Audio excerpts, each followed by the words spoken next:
Hi. Hopefully this is a good topic for everyone to talk about. It's about assessments and questions, right? Just joking. It's AI, right? So it is about AI. You're in the right place. Don't need to leave your seats just yet.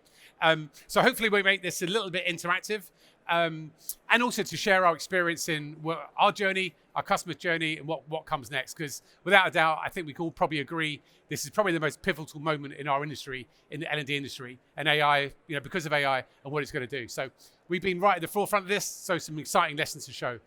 There's so much of what I believe AI is going to change and is already changing, but we want to kind of break it down maybe today into 4 areas because we can't cover everything. So we look at how AI is helping us to transition to learning the flow in the way we've always wanted to, but perhaps been limited by the technologies to get there in the past.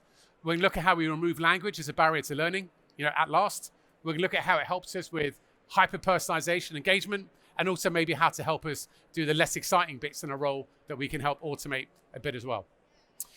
Just a quick show of hands, outside of your work lives, when you're learning something, where do you start? Where do you go? Feel free to shout something out. Where was that? There was YouTube. Great. Where else we got? Anything else? What's that? ChatGPT. Great. Where else? Some of those ones, right? So these are typical areas like TikTok and ChatGPT and Google and YouTube. These are typical places we are learning from every day. And it was really super exciting now. It was going to show you how the same technology, the actual same technology inside a learning platform transforms our thinking of actually how we think about our functions and our roles. So the first one I'm going to focus on, the first big problem we're focused on is the whole access to knowledge piece. Now, if we think about methodologies that I guess many of us are probably advocates of, like 5 moments of need or 70-20-10, these concepts of learning, which really pushes the concept of, and a little mini 5 moments of need practitioner there, little plug for you there. They really push this point that says access to knowledge is the most important thing in a modern learning design. So rather than trying to brain stuff everything in somebody's head, how do we make sure that people access the correct knowledge as quickly as possible in order to allow you to complete that task in the best, fastest way? And therefore, learning designs have a real connectivity to productivity and tasks being done better and in a more accurate way. If we think about, first of all, what does Google or ChatGPT do? How does that work? So if we look at that, in essence, what Google does is it's crawling or parsing websites across the world constantly. It's looking at Wikipedia and websites like Wikipedia, and it's copying all the text in there, and it's copying that text and making replicas of it on its servers. And there's 1 million servers that are constantly crawling and making replica databases. So all the text that exists in useful sites in the world, it has a copy of. The next thing it does, it then re-indexes all of that text into its AI model. The first actually LLM that was out there, an LLM called BERT, is like the first one. Everything else is based off. And the re-indexing of that content in this AI model is what allows us to answer questions of Google and get answers back. But actually, Google's model we use every day in google.com is probably the most unsophisticated. Obviously, we've seen the last year how things have come forward. If we look at what we've done in Fuse, and we'll show some of this live, literally to slip there, would have been one of those great moments, wouldn't it? So if we look at what we've done in Fuse, it's exactly the same concept, but on companies' private data. Their learning materials, their training materials, but exactly the same concept. So in essence, all of the files, the documents, everything that's said in the video, all of that is indexed in the same way, but on our servers rather than Google servers. The same servers that's already holding all of our customers' data. That then, we then have the same indexing process to index it exactly the same way that ChatGPT does on the public web, but we're doing it privately on our servers. That then allows us to do exactly the same thing you see with ChatGPT or Google every day, which is be able to interact with it, to create summaries, to ask questions of it, to do all the wonderful things you're probably using with AI today. And we'll show some examples of that. Make sense so far? Okay. So, and this first one we hit on, why we think this is such a big one to initially hit on first is because we do believe, and Charles Jennings, always good reference, his great quote, which is access to knowledge and core capabilities. Oh, another way of saying it, I think Steve Bartlett made a statement saying skills is the application of knowledge. It's a nice way to think about it, right? So access to the right knowledge applied is really what transferring or creating a skill is really all about. And the smaller distance between understanding something, understanding new knowledge and applying it, the better chance you can do that successfully. The bigger period of time, if I learn something or understand something, don't apply it for 6 months and then try to then apply it, the chances are my memory is not going to recall it in the perfect way. So If we look at then wider models like 5 moments of need and 70-20-10, although brilliant as they are, and all of our clients that are implementing them have a mess of business results, so why isn't every single program doing it? And the essence, the reason for that is the cost to transform into a learning in the flow style has been too costly until now. So historically, if you had a 500-page training manual and you wanted to make that learn in the flow, you'd have to create a whole bunch of bite-sized content or one-page content or reformat it for a performance support tool. That all goes away, completely goes away. And the ability to get that capability with zero admin and zero work is now. So that's pretty insane. So if we just show a couple of examples of that. So if I have a question here, there's a, let's go with this one. So the question is, make it a bit bigger for everyone. So there's a 600-page manual in our platform. We've asked the question of how do you replace the lens on a camera? Somewhere in some manual, in some language, there's a collection of paragraphs where it understands that and collates, and within 3 seconds, it's giving you step-by-step instructions, giving you the ability to go to the video, find the file, and actually get more information if you want, or simply complete your task. If we went with, let's go with a maybe more sales-orientated one. And I've asked, how do I best explain the key benefits of that camera? So again, it summarized the whole of that part towards it. And again, if there's a best practice way of doing it already, there's been best salesperson, the best organizations, the best content, it's just summarizing that from the best experts in the business to give that answer within a few seconds. To the level that I could be in for, and this is what we're just prototyping, I can even just take an image of that device and get exactly the same thing, same feedback. Make sense so far? How cool is that? It's pretty cool so far. Just getting started though. So, and I would say that 10 years has been a journey, and this was where we were trying to get to. What I would say now is that with the advance of generative AI, this is now the foundational step. This is the baby step. But we shouldn't underestimate how huge it is and how, practitioners of 5 moments of need, 70-20-10, this is a huge step to basically accelerate all those concepts and removing all the admin overhead. So imagine every single training manual, course, learning materials you've got, the value of those is magnified by doing nothing other than putting the AI on top of it. Pretty huge. So if we just go back. Okay, so if we push on, so we explain that concept, the ability to find either extract answers or generate answers from different places. On our perspective, the first place this appears is in our search bar. So if you search for how do I create a pivot table, we'll understand, for example, if you've got a LinkedIn learning course, it's this bite-sized video from the 300,000 videos from LinkedIn is the best answer or the best resource for that to learn about how to create a pivot table. But if you ask a question, we're going to understand that's a question. And like Google would say, well, actually, you want an answer, you want a resource. So we're going to give you a conversational part towards it to be able to get access to that. If we push forward, other really cool thing here is that by default, this generative AI inside Fuse now is universal language. So if you had someone in Hindi create a video, in English create a text, somebody create an article, and ask a question of it, it could assemble different aspects from those different locations, from those different parts in the brain, and create a new answer from that without having to translate the content. Because the data is no longer stored just in text, it's also now stored in numbers. But it means by default, all our knowledge, once it's put into the platform, is universal language independent to find information or to create new content from. That's pretty cool, huh? Okay. Other thing is, obviously, with us in the browser extension, it means that that same capability to not only get access to that capability is there, but actually to predict as well.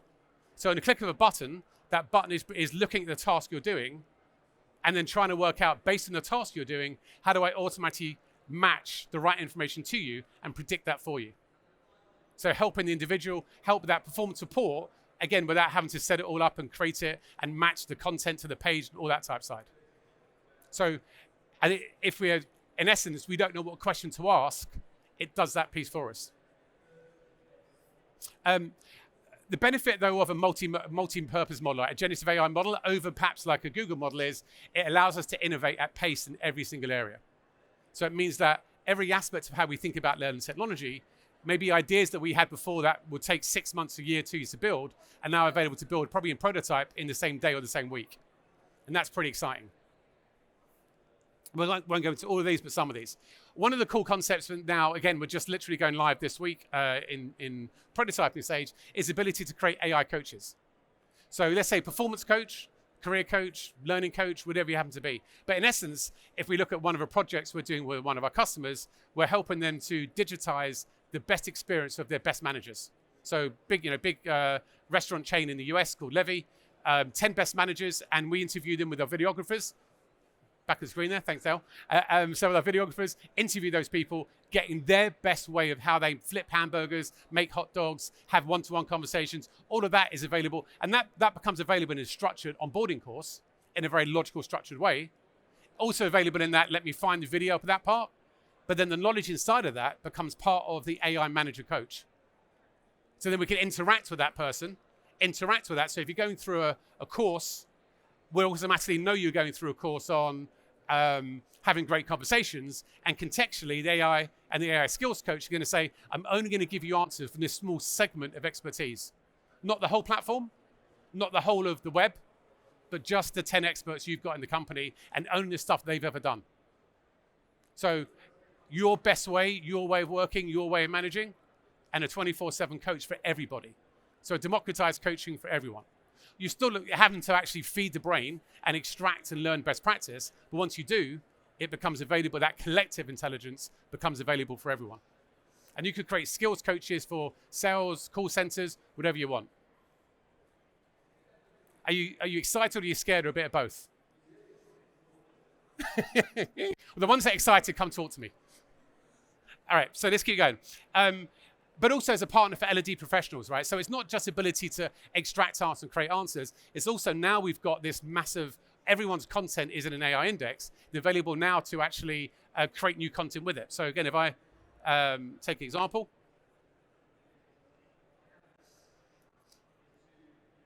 So yeah, none of us probably love the ability to actually have to make up questions for your questions and answers bit, right? So again, inside that 600-page manual somewhere, there's a chapters all about lenses. So I'm just asking it, create me the 3 questions, we'll generate the answers, and away we go automatically for it. So maybe to go a step further. And this time I'm asking it to give me a 700-word video script. I could say, give me a 700-word video script matched to the principles of learning design and animated design that we do. So I can match it to that so it follows the principle. But in essence here, it's now going to generate me the basics of a script and animation rather than a live video part towards it, potentially adhering to the standards that we have, because we have the fused way of making videos. Right here, it's creating that whole part towards it now and creating a script for us, which we can then edit and amend and change and so forth towards it. But again, it's all being done of the customer's own knowledge. This is not the world GPT, so also accuracy. It's going to be far more accurate than a public version, because you're making sure it's only being trained on the knowledge you know is good. Cool? Any questions before I carry on? Okay, let's keep going.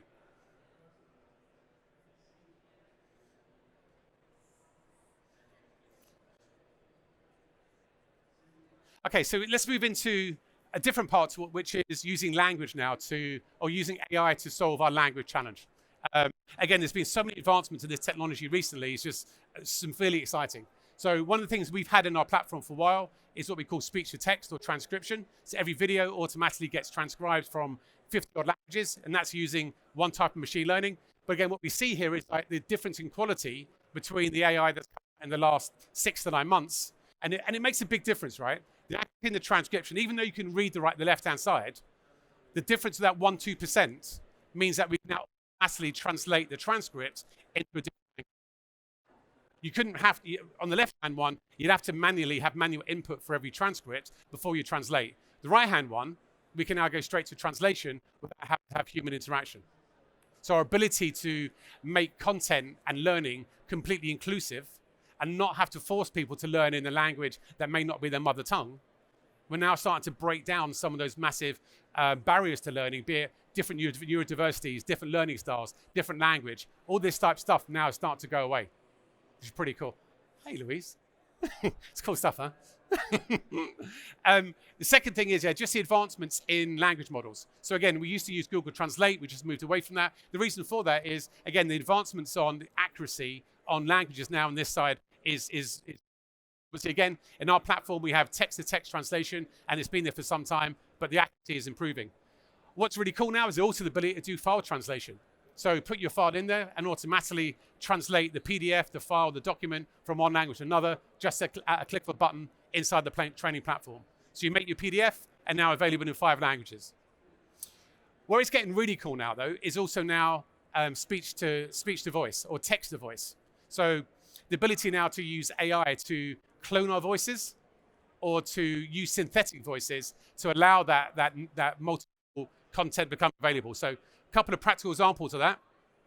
Now, just for context, I've got identical twins, which means I can do A/B testing on my twins. So, and for those who do know a little about us, so we also have a charity called Few School. Few School, we have 1,000 videos on YouTube.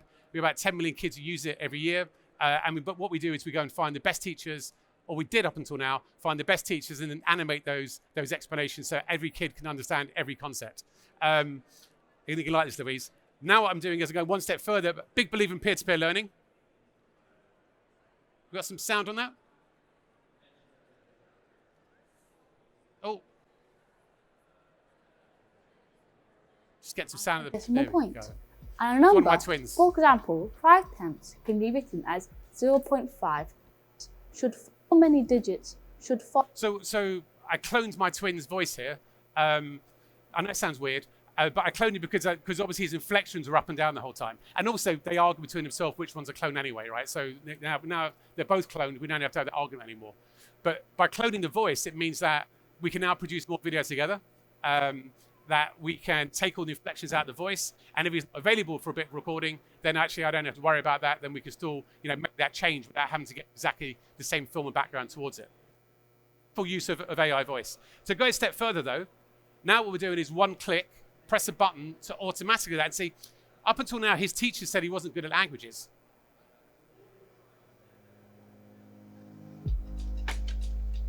नमस्ते, मैं रिकार्डिन हूँ। आज हम दशमलव संकेतन और स्थानीय मान को तोड़ेंगे।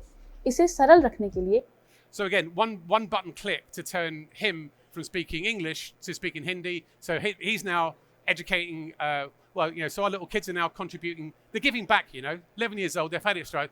About time they started paying for the rent, started contributing to advertising revenue. So, very proud of the fact that actually now, they're contributing back to the household.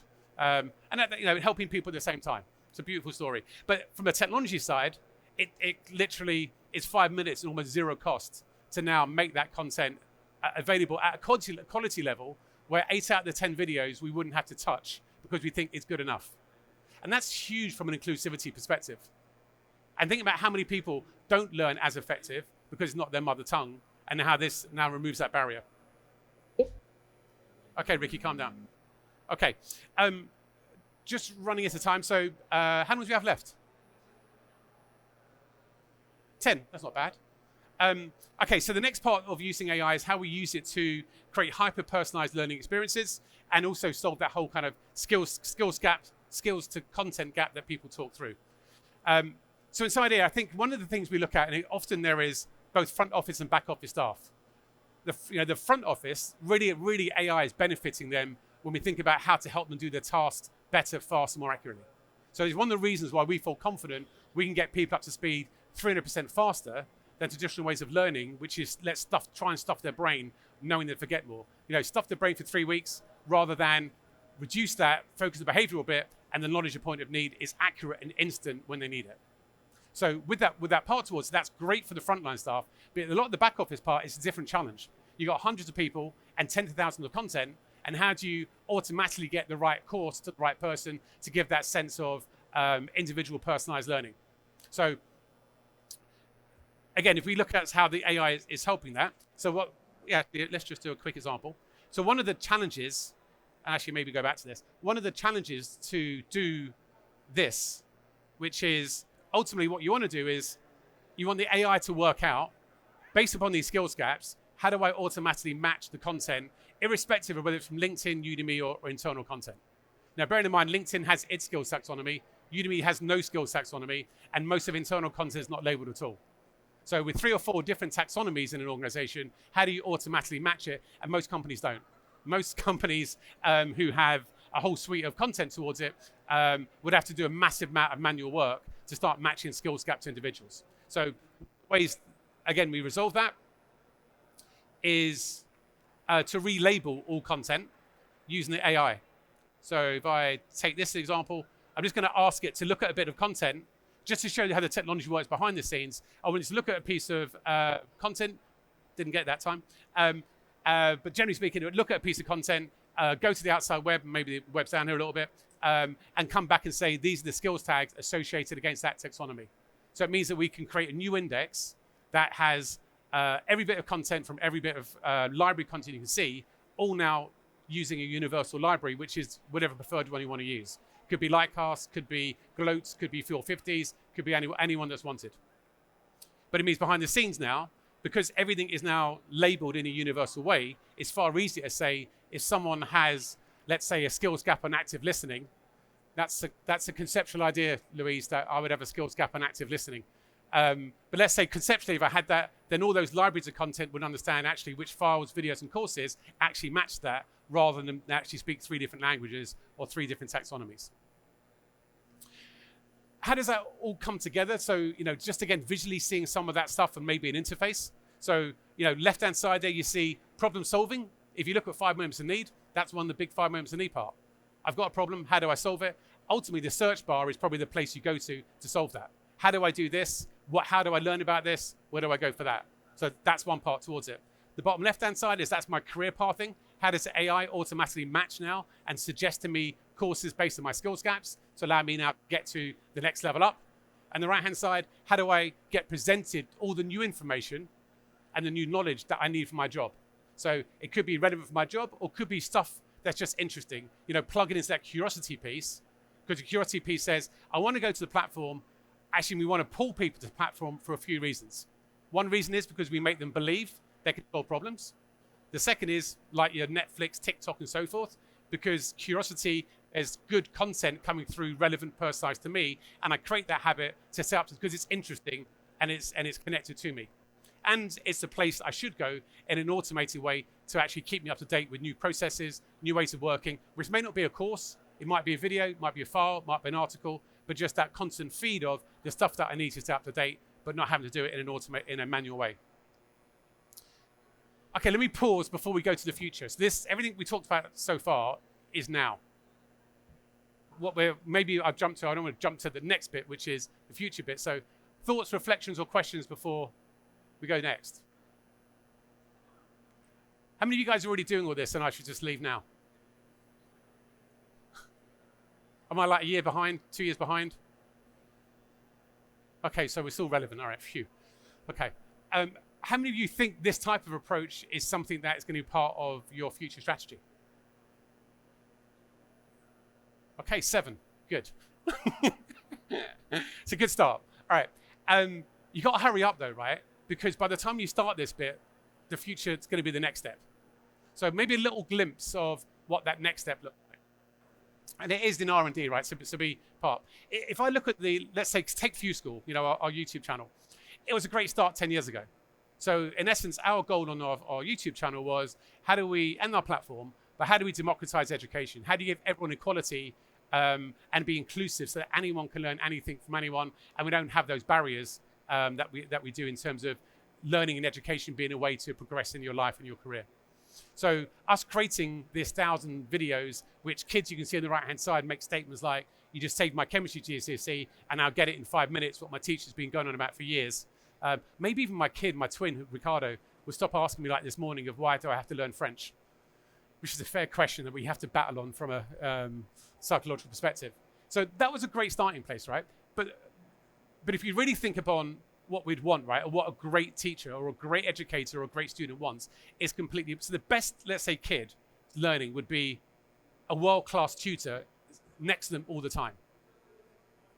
Not, it's not a class of 10, not a class of 20, but a world-class person literally on their part. So that a great teacher, if they try and explain something to someone and that person doesn't get it, they'll use a different example. So long division, well, there's 4 different ways of explaining it. You didn't get time 1, so I'm going to try 2, 3, and 4. Or a great trainer would have multiple examples in their head, knowing that every example doesn't work for every single student. But then also a great tutor would also recognize that maybe they don't understand this advanced place value because actually there's a piece of scaffolding 2 levels up about basic fractions, and that's a block. You know, in the class just carried on, or the training room just carried on, and that block is there. So a great tutor at individual training, personalized training, would then go back up and say, well, I know it's probably that block or that block. Okay, now we've got that concept, we can go back down to here. If you think about modern day digital learning, especially corporate learning, it's sequential, one-dimensional. Next, next, next, next, next. That's it, right? It's because that's all we can design for. Historically, because AI didn't exist, we had to design the same way for everyone because you can't afford to design different ways of learning for people's individualisms. And if we think about it, right, I know there's a lot of myths around learning preferences, learning styles, but there's something there. If we take neurodiversity, you know, as a part, you look at someone that has ADHD, and I know I hide it really well, and you probably can't guess that I have ADHD, just that ability to mask that part of my neurodiversity. But I would definitely prefer bite-sized videos. Probably why I created the YouTube channel, because that's probably a preferred way of learning. High stimulation, high interest towards it, and get bored easily. Versus someone with autism, it's probably going to be, actually, we are the opposite learners. I mean, put the 2 of us in a classroom, we're going to drive each other insane. I'm going to be asking questions. What about this answer on page 74? I saw a flashing light. Can you explain to me how flashing lights work? And the autistic person is going to want structure and want logical part towards it, and they're going to go insane at the way I'm interacting inside there. Versus someone with dyslexia is probably not going to want to read a 500-page manual, but be happy listening to it or watching it. So neurodiversity is real, and that, without a doubt, shows to us in a big aspect towards, and that's 50-20% of our workforces. Those with big frontline workforces is probably closer to 20-30%. But so one-dimensional training isn't inclusive for everyone. And training everyone in the same language isn't inclusive for everyone. So I think about the projects we're now doing. I spent a day with one of the schools, Seven Oaks. I figured the really best thing to do when you want to find the answer to the future, find the smartest kids you can find. Used to be the adults, but I got 15 kids last week that were 15 years old, Seven Oaks School. Give them the problem, and then together we probably move forward in our thinking to a big degree. And the slides aren't really there, right? So if I think now about how do you really personalize, what's the potential to personalize learning? Because we can, right? Everything we showed in that previous part, if I asked a question that said, answer the question I've asked, but in the language of a 12-year-old, it would have done it. If I said answer it as a 12-year-old in French, it would have done it. So if we now start to really think about the fact that what makes this individual, what is the different personalized part towards it, is multiple, right? There's my role. It makes it relevant to me. If I'm a salesperson, I probably want different information about a new product than an engineer. The context I'm in, I've got a problem versus, you know, I'm sitting back and I've got half an hour to think about my future career, my skills gap, but actually my knowledge gaps, my motivations, my interests, my neurodiversity. All these are multiple things, my preferred language. All these things add into, ideally, a preferred way to learn. So I think about what we're now doing, let's say the app we're building with the kids, and probably a bit too much on here, but with kids, so let's say the kids' homework app using Fuse and the technology we have inside it. So my kids can take a picture of their homework, either filled in or not filled in. If it's not filled in, it would understand it and say, I know you're trying to understand about sound waves. I know what you're trying to understand about, and I understand all that. So now, do you want me to teach that subject, or do you want to test out whether you understand that subject? And all this is just flows that is natural part towards it. But I can also read a document that explains the personality of the child, what age they are, what interest they are, all that type side, and use that to personalize the interactions with the child as well, or the adult. So the ability, you could even, so let's finish off this part towards it. So in essence, when the technology is no longer a barrier to create complete personalized experiences for every individual. It's now a piece of us reimagining the interface and the flow and the journey, and that's the journey we're on with our clients, I think, over the next 4 to 6 weeks, and with the schools we're on now. But the technology is now completely there. You think about how that goes into a corporate world, the same type of thing, right? Kids' homework, but maybe it's something for a manufacturing part and something's broken. So the capability now to take a picture of something broken and it automatically know what you're doing inside the app, it wants an answer how to fix that. That's today. Okay, let me pause. Let me breathe. Let the ADHD calm down, the adrenaline stop pumping. And I think we have a few minutes left, guys. So any quick questions you want to ask or you want to clarify? or challenges you want to put out there? Go for it, yeah. I think there's the mic up. And thank you. Well, it's a bit lonely when you ask for a question, no one says anything. Steve, thanks very much. That was very interesting. If I refer to the Gartner hype cycle, the technology hype cycle, which Gartner sometimes publishes, whereby they list a whole lot of technology that's coming through and there's an up and a down. Where would you say learning experience platforms are now with the integration of Gen AI and all the functionality you're talking about on that hype cycle? I think, with the exception of us, I think we're ahead, right? I think most other vendors from what I'm seeing are focused on the dimension of how does AI do the old things faster? So how does it create your courses faster? Kind of like faster horses, right? And not everyone, I'm sure there's different vendors out there, but we're checking broadly out there, right? I think broadly it's faster horses and faster courses creation versus the opportunity I think that we're driving at is a fundamental shift on how we think actually learning can be done. We were a little bit lucky in that we started our journey maybe 2-3 years back before the hype started. We didn't know GPT would make the impact it did and that the whole world would accelerate Gen AI and every vendor would go for that. But we re-architected our platform 2 years ago, 2-3 years ago to get ready for that moment, which is probably why we're ahead on challenging the core principles. And yeah, maybe that's a long way to answer that. So Thanks very much. you're welcome. Any final question? Cool, guys. Well, if you want to understand more, you want to see, we have a stand, I think, just behind there. So more than happy to answer questions, especially for those people that are excited about the future. Cheers, guys.